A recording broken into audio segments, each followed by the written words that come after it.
ఓం శ్రీ గణేశాయ నమః. శ్రీమాత్రే నమః. శివాయ గురవే నమః. శ్రీకృష్ణ పరబ్రహ్మణే నమః. శ్రీరామాయ నమః. శ్రీ గురుభ్యో నమః. వ్యాసం వసిష్ఠనప్తారం శక్తే పౌత్రమకల్మషం పరాశరాత్మజం వందే సుఖతాతం తపోనిధిం. మోహనవాణి ఛానల్ ద్వారా మార్గదర్శకులు మహర్షులు అనేటువంటి శీర్షికన సద్గురు డాక్టర్ కె శివానందమూర్తి గారి యొక్క ప్రవచనాల నుండి గ్రహించి మనం గత 3 రోజులుగా పరాశర మహర్షి యొక్క దివ్య చరిత్రను చెప్పుకుంటున్నాం. వ్యాసుల వారి యొక్క తండ్రి, శుకబ్రహ్మకి తాత అయినటువంటి పరాశరుల వారి గురించి చెప్పుకుంటున్నాం. నిన్నటి రోజున వేదవ్యాస మహర్షి యొక్క జననం చెప్పుకున్నాం.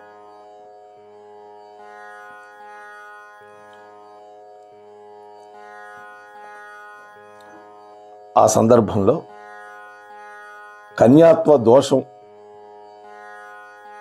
కన్యాత్వం చెడకుండా ఉండేటట్టుగా వరమిచ్చాడు. ఎవరికి? సత్యవతీదేవికి. అంతేకాకుండా మత్స్యగంధి కాస్త యోజనగంధి అయ్యేటట్టుగా వరమిచ్చాడు. నీకు ఏ దోషము అంటదు అన్నాడు. సత్యవతీదేవికి ఈ విషయం వినగానే తన యొక్క పూర్వజన్మ స్మృతి కూడా కలిగింది. తన యొక్క కన్యాత్వానికి దోషం లేకుండా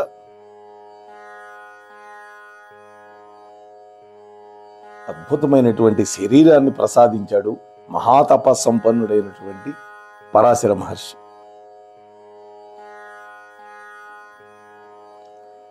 ఆమెకు దివ్యాభరణాలన్నీ కూడా ప్రసాదించాడు. అలాగే వాళ్ళిద్దరూ ఎవరికీ కనపడకుండా ఉండేటట్టుగా మంచు తెరలు కప్పేటట్టుగా చేశాడు.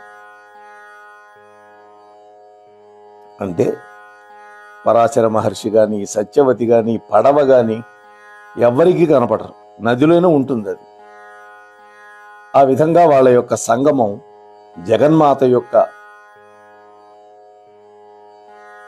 కదలిక మేరకి, సంకల్పం మేరకి జరిగిపోయింది. అంటే ఒక గొప్పవాడు పుట్టాలి కాబట్టి అమ్మవారు కామం అంటే ఏమిటో తెలియనటువంటి పరాశర మహర్షిలో కూడా కామం కలిగించాడు. సంతానం పొందాలనేటువంటి ఇచ్ఛను కలిగించాడు. సరే, సంగమం అయిపోయింది. ఆమె సజ్జో గర్భంలో వెంటనే వ్యాసుణ్ణి కన్నది. సజ్జహ గర్భం అంటే అప్పటికప్పుడే 9 మాసాలు నిండి ప్రసవం అయిపోవటం. ఆమె యొక్క కన్యాత్వానికి భంగం గాని, గర్భధారణ గాని ఇవేవీ లేకుండా వ్యాస మహర్షి ఆమెకి పుట్టాడు. పరాశర మహర్షి యొక్క తపోబలం ఆ పుట్టినటువంటి పిల్లవాడిలో ఉంది. ఈ పిల్లవాడు పుట్టింది కృష్ణ అనేటువంటి ద్వీపం కాబట్టి ఆ పుట్టినటువంటి పిల్లవాడికి కృష్ణ ద్వైపాయనుడు అని పేరు వచ్చింది. సత్యవతీదేవికి కొడుకు కాబట్టి సాత్యవతేయుడు అని వచ్చింది. పరాశరుడు యొక్క కొడుకు కాబట్టి పారాశర్యుడు అనే పేరు వచ్చింది.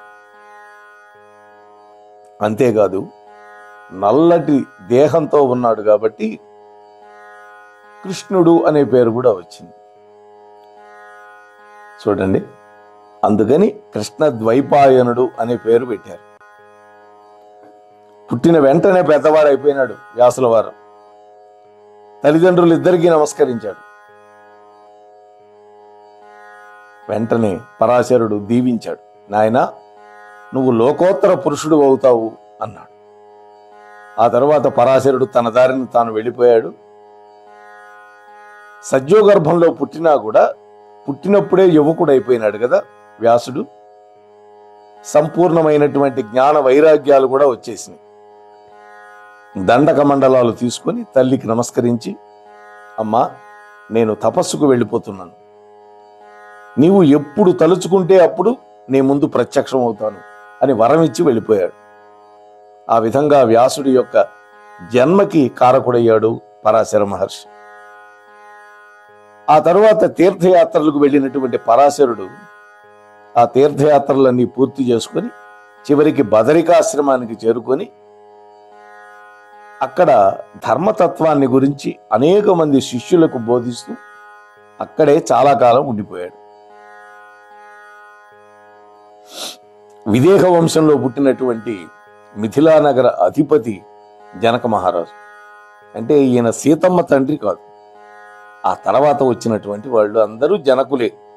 ఎందుకని దేహభ్రాంతి లేదు వాళ్ళకి, వాళ్ళంతా విదేహులు. ఒకసారి పరాశర మహర్షి దగ్గరకు వచ్చాడు. ఓ మహర్షి, ధర్మాన్ని తెలుసుకుందామని మీ దగ్గరకు వచ్చాను, అందుకని నాకు ధర్మాలన్నీ చెప్పండి అని వినయంగా నమస్కరించి అడిగాడు. అందుకు ఆయన, రాజా, ఫలం కావాలంటే వృక్షం కావాలి, వృక్షం కావాలంటే విత్తనం కావాలి, అలాగే సౌఖ్యాన్ని కోరుకునేవాడు ధర్మాన్ని ఆశ్రయిస్తాడు. ఎప్పుడో భవిష్యత్తులో నాకు సుఖం కలగాలి అంటే ఇప్పుడు ధర్మాచరణ చేయడమే కర్తవ్యం.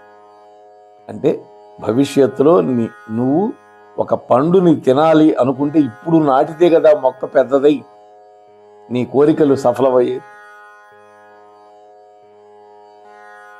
ఒక సత్కార్యమైన దుష్కార్యమైన ఆ పాప పుణ్యాలు ఫలాన్ని ఇవ్వకుండా మానవుల్ని వదిలిపెట్టవు. మంచి పని చేస్తే సత్ఫలితాలు వస్తాయి, చెడ్డ పనులు చేస్తే కష్టాలు, నష్టాలు, రోగాలు, రొష్టులు వస్తాయి. కాబట్టి మనస్సు, వాక్కు, దృష్టి వీటన్నిటితోటి సత్యము, శమం మొదలైన వాటితో కూడినటువంటి సత్పదాన్ని ఆశ్రయించాలి సద్గతులు కోరుకునేటటువంటి మానవుడు. శమము అంటే బాహ్య ఇంద్రియ నిగ్రహం. ఐదు ఇంద్రియాలు ఉన్నాయి మనకి. ఆ ఇంద్రియాలతోటి మనం చూస్తాం, తాకి తెలుసుకుంటాం, వాసన చూస్తాం, వింటాం, ఇవన్నీ చేస్తాం. కాబట్టి వాటిని నిగ్రహించాలి.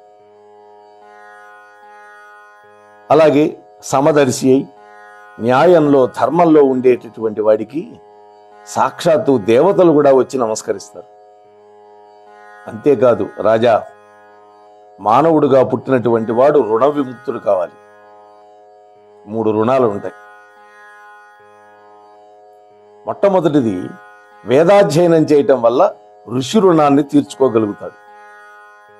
అలాగే ఆ ఋషులు మనకిచ్చినటువంటి గ్రంథాలు, ఇతిహాసాలు, పురాణాలు వీటన్నిటినీ అధ్యయనం చేయటం, ఆ ఋషుల యొక్క చరిత్రలు తెలుసుకోవటం, వాళ్ళు చూపించినటువంటి మార్గంలో నడవడం, వీటన్నిటి వల్ల మనం ఋషుల యొక్క రుణాలు తీర్చుకోగలుగుతాం.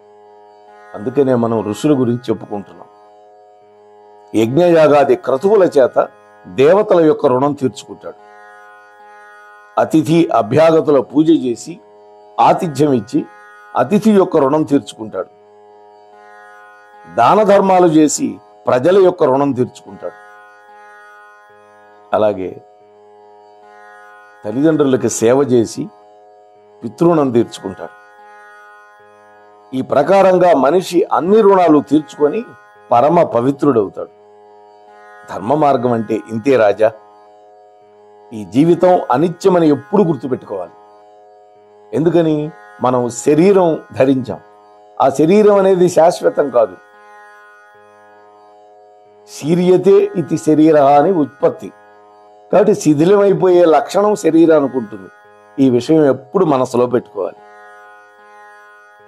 సుఖదుఖాలు కలిగినప్పుడు ధర్మ విషయాన్ని మాత్రం మరిచిపోకుండా ఉండటం అనేది మానవుడి యొక్క శ్రేయస్సుకు మార్గం అవుతుంది అని కూడా పరాశరులు వారు చెప్పాడు. సుఖం వచ్చినా దుఃఖం వచ్చినా ధర్మాన్ని తప్పకూడదు.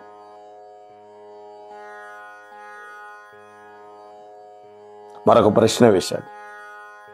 ఓ మహర్షి, తపోధిక్యత అంటారు కదా, తపస్సు అనేది ఎట్లా ఉంటుంది? దానికి ఉత్కృష్టత ఎందుకు ఏర్పడింది ఆ తపస్సుకి అని జనకుడు మళ్ళీ అడిగాడు ప్రశ్న. మహారాజా, దేవతల్లో విద్యాధరులు ఉన్నారు, భూలోకంలో ఋషులు ఉన్నారు, దేవతా గణాలు ఉన్నాయి. వాళ్ళందరూ అలాంటి స్థితికి ఎలాగా వెళ్ళగలిగారు అనుకుంటున్నావు? కేవలం తపస్సు వల్లనే. తపస్సు అనేది మానవుడికి ఉత్తమ లోకాలకి మార్గం. బ్రహ్మదేవుడికి సృష్టించే శక్తి తపస్సు వల్లే వచ్చింది. విష్ణుమూర్తి యొక్క నాభికమలంలో నుంచి బ్రహ్మ పుట్టాడు. ఆయనకి ఏం చేయాలో అర్థం కాల. చుట్టూత జలం. తపా తపా తపా అని 3 సార్లు వినపడింది. అంటే తపస్సు చెయ్యి అని. ఐహికమైన ఆముష్మికమైనటువంటి ఏ కోరికైనా కూడా మానవుడు తీర్చుకోవాలంటే దానికి తపస్సే కారణం అవుతుంది. ఇంకొక మార్గం లేదు. భార్యాబిడ్డలు, సంసారం, ధనం, దుఃఖం వీటిలో పడినటువంటి వాడికి కూడా ఇందులో నుంచి తప్పించుకోందుకి, అలాగే చిత్తం పరిశుద్ధి పొంది శాంతి కావాలంటే కూడా దానికి మార్గం తపస్సే. తపస్సు లేని వాడి యొక్క పరిస్థితి ఎట్లా ఉంటుందంటే, ఆ తపస్సు లేని వాడిని లోభం, మోహం వశం చేసుకుంటాయి. అదే తపస్సులో ఉండే వాళ్ళని లోభం గాని, మోహం గాని, కామం గాని ఏమీ చేయలేవు. ధర్మార్థ కామ మోక్షాలన్నిటికీ ప్రారంభం నుంచి చివరి దాకా ఉండే మార్గం, గమ్యం, ఉపాయం అన్నీ కూడా తపస్సే, మరి ఏదీ లేదు. పరమ పుణ్య పురుషులు, యోగులు, మహర్షులు అందరూ కూడా గొప్పవాళ్ళు కావడానికి తపస్సే అని తెలుసుకో మహారాజా. తపస్సు యొక్క ఫలం తెలుసుకోవాలంటే ఆ మహాత్ముల యొక్క చరిత్రలు తెలుసుకుంటే చాలు. వాస్తవానికి మహాత్ములకి కోరికలు లేవు, దుఃఖం లేదు. వాళ్ళు ఎప్పుడు కూడా పరమ శాంత చిత్తులుగా ఉంటారు. లోకంలో మానసికమైనటువంటి ఎటువంటి వికారాలు వాళ్ళకు ఉండవు. సృష్టిలో దేని యందు వాళ్ళకి సంఘం ఉండదు. అంటే దేంతో లంపటం పెట్టుకోరు వాళ్ళు. వాళ్ళ దగ్గరికి వెళ్ళగానే ఆ వెళ్ళిన వాళ్ళందరికీ కూడా శాంతి కలుగుతుంది. అలాగే వాళ్ళందరికీ అనుగ్రహాన్ని ప్రసాదించగలిగినటువంటి శక్తి తపస్సు వల్లే వాళ్ళకి సంక్రమించింది. అందుకనే అటువంటి మహాత్ములను చూస్తే తపస్సు యొక్క శక్తి కూడా మనకు అర్థమవుతుంది అని తపో వైభవాన్ని గురించి బోధించాడు. ఆ తర్వాత, ఓ మహర్షి, మానవుడికి ఏది మేలు చేస్తుంది, అసలు పరమగతి అంటే ఏంటి, అలాగే నాశనం లేనటువంటి కృత్యం ఎలా ఉంటుంది అంటే నాశనం లేని పని ఏది అని అడుగుతున్నాడు. ఇవన్నీ నాకు చెప్పండి అని అడిగాడు జనక మహారాజు. ఓ రాజా, అన్నింటికంటే మేలు అసంగము అన్నాడు. అందుకనే భగవద్గీతలో కూడా అసంగ శస్త్రేణ దృఢేన చిత్వా అంటాడు భగవంతుడు. అసంగము అనేటువంటి శస్త్రం చేత ఖండించాలి అంటాడు. దేన్ని? సంసారం అనేటువంటి వృక్షాన్ని. అంటే సంగబుద్ధి దేనిలో కూడా లేకపోవడమే. అంటే నిస్సంగత్వం. నిస్సంగత్వం నిర్మోహత్వం అంటాడు. నిర్మోహత్వం నిశ్చలతత్వం. ఆ నిశ్చల తత్వం ఎవడికి అలవడుతుందో వాడికి మోక్షం కలుగుతుంది. భజగోవిందం చెప్పిన మాట. త్వరలోనే మనం భజగోవిందం గురించి కూడా మాట్లాడుకుందాం. ఇటీవలే మా మిత్రులు వెంకట్రావు గారు ఈ భజగోవిందం మీద కొంత లఘు వ్యాఖ్య వ్రాశారు. ఆ సభలో నేను అధ్యక్షత వహించడం నా అదృష్టం. ఆ గ్రంథాన్ని కూడా మనం అనుసంధానం చేసే ప్రయత్నం చేద్దాం తొందరలోనే.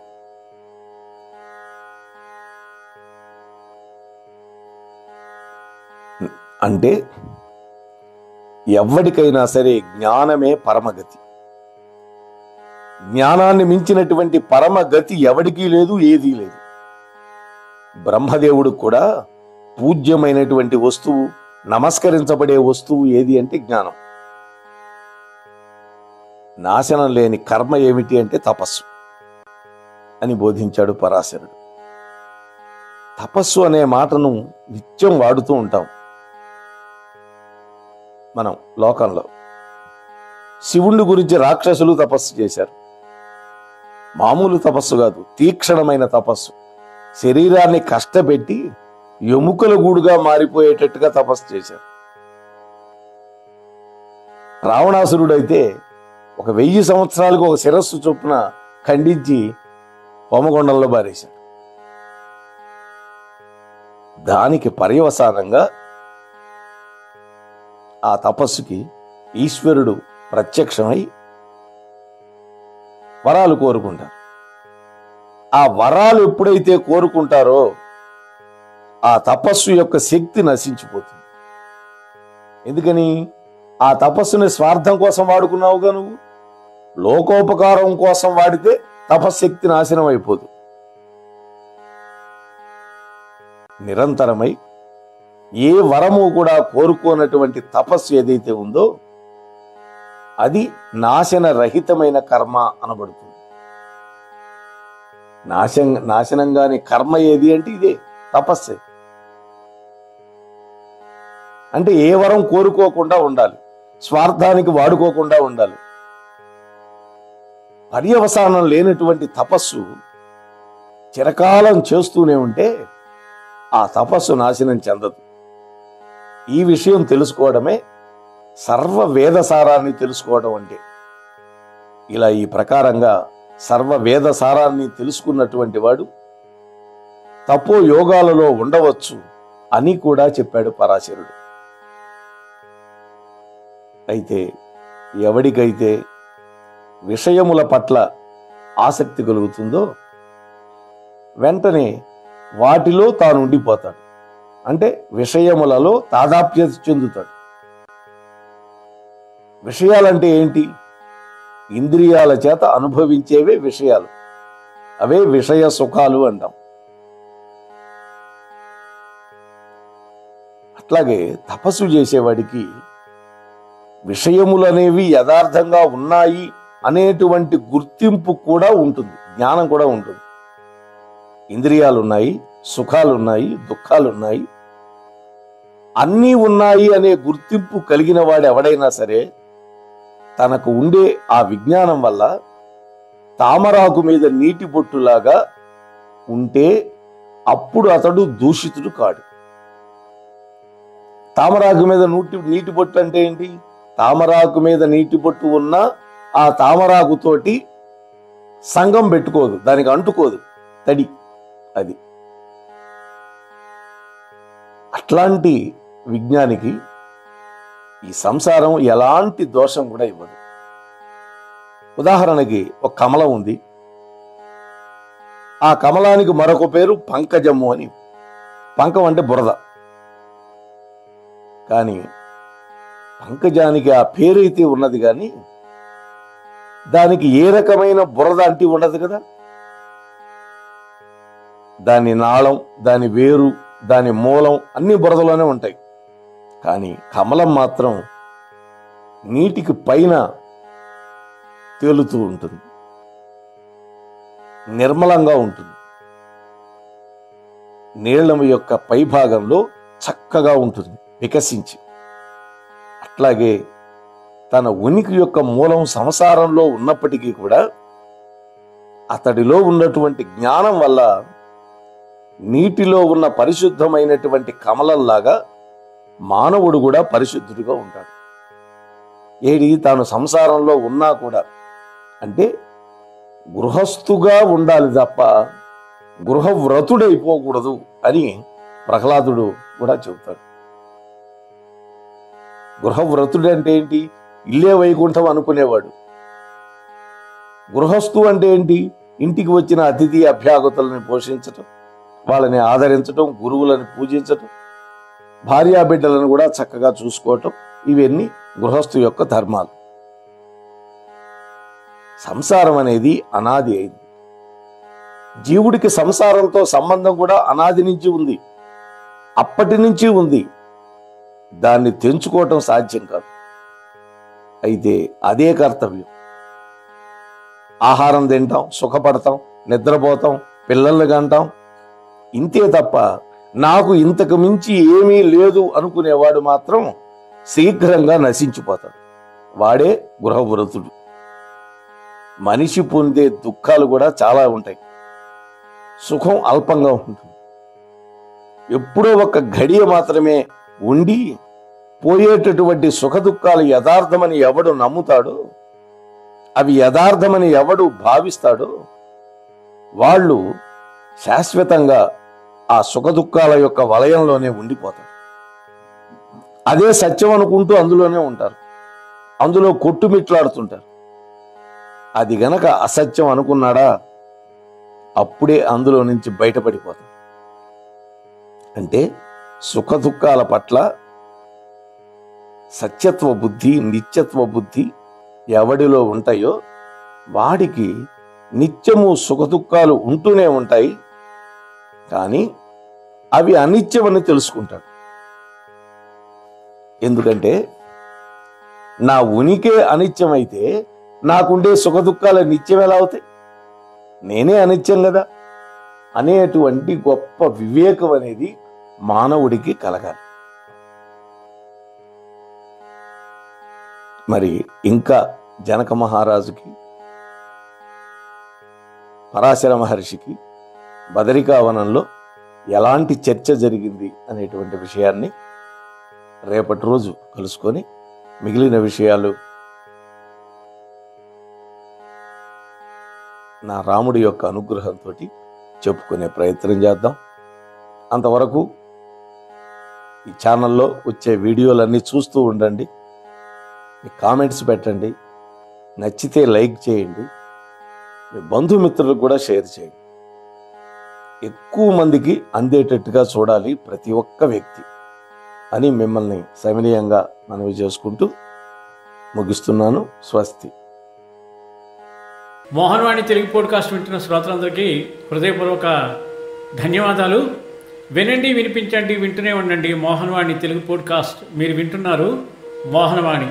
మా కార్యక్రమాలు మీకు నచ్చితే ఇప్పటివరకు మా ఛానల్కి సబ్స్క్రైబ్ చేసుకోకపోతే వెంటనే ఈ క్షణమే సబ్స్క్రైబ్ చేసుకుని ఆ పక్క నుండే బెల్ బటన్ని మ్రోగించి అందరికీ షేర్ చేసి మీ విలువైన కామెంట్ను కూడా చేసి మమ్మల్ని ప్రోత్సహిస్తారని కోరుతున్నాను.